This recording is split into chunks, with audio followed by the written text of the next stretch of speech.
आता जेवण केलं विचारू नका होतं ठीक होतं जेवणाला मान्य करावं पण खूप पाऊस मित्र माझ्या मित्राशी मलाही नाही पण चांगलं होतं आता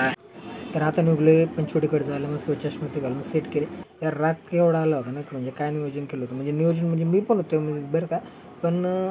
जाणं येणं जे होतं रेल्वेने यायचं कुठं कुठं जायचं आपलं ते ठरलं होतं पण रेल्वेचा जो प्रवास ते माझ्या हातात नव्हता मी कधी पहिल्या वेळेस रेल्वेने प्रवास केला यावेळेस आणि ज्या मित्रांकडे नियोजन होतं जाण्या येण्याचं त्यांना एक्सपिरियन्स होतं त्यांनी या वेळेत कित्येक वेळा रेल्वेने प्रवास केला आहे पण तरी त्यांना जमलं नाही मग आता एवढं निसर्गरम्य वातावरण बघून मन शांत झालं असं रिलॅक्स झालं आणि मग आपण आलो काही वेळाने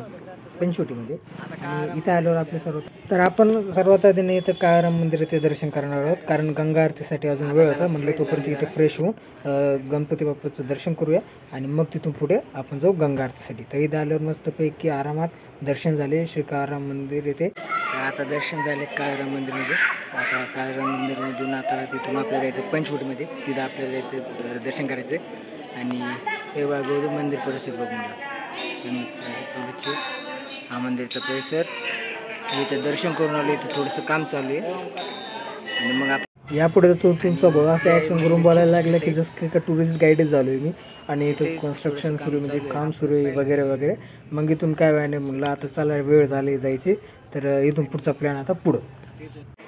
सो आता इथून आपण जात आहोत सीता गुफावरून मग तिथून आपण कंटिन्यू करणार आहे आपली पंचवटीची आरती आणि मग डिसाईड झालं तर थांबायचं नाही तर मग डायरेक्ट छत्रपती संभाजी तर तिथं ना मला तर गुफामध्ये आपलं फोन पे काढल्याने शूटिंग काही केली नाही कारण की 2-3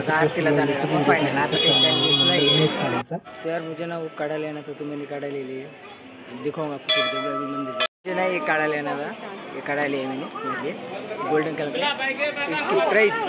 आप कमेंट करा तर काय वेळासाठी तुमचा भाऊ ना विसरला होता की हा हिंदी ब्लॉग नाही मराठी ब्लॉग आहे आता आपण आलो पंचवटी येते आणि इथं समोर मंदिर म्हणजे आता आरती जायचं आपल्या समोर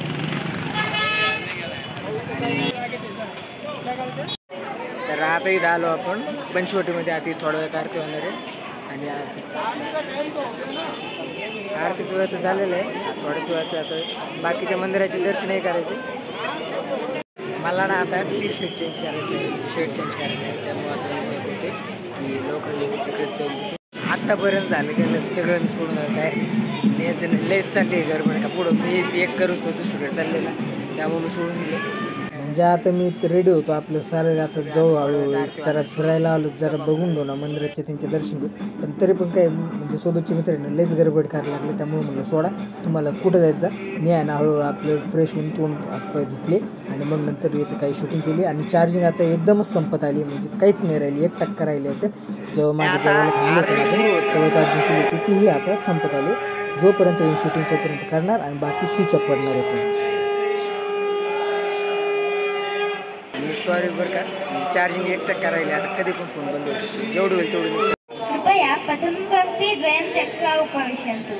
ये भावचित्राणि तथा च चलचित्राणि स्वीकुर्वन्ति तेषां कृते अपि प्रार्थना अस्ति म्हणजे जर तुम्हाला आवाजावरूनच कळलं असेल की लहान मुलगी जे म्हणत आहे आरतीचं ते स्तुती काय असेल ते मला ना आवाजावरून प्रेम झालं म्हणजे आता आपलं समजू शकतो तुम्ही की यार लहान मुलगी म्हणत आहे पण खरंच यार काय आवाज आहे खरंच आपल्या देशाला ना गुरुकुलची फार गरज आहे कारण सध्या ते मुलींवर जे अत्याचार होत आहेत ना तर लहान वयापासूनच त्यांना चांगले संस्कार जर भेटले ना पुढे जाऊन ते वाईट मार्गावर जाणार नाही तुमच्यावर काय मत आहे कमेंटमध्ये नक्की कळवा आणि चॅनलला सबस्क्राईब करा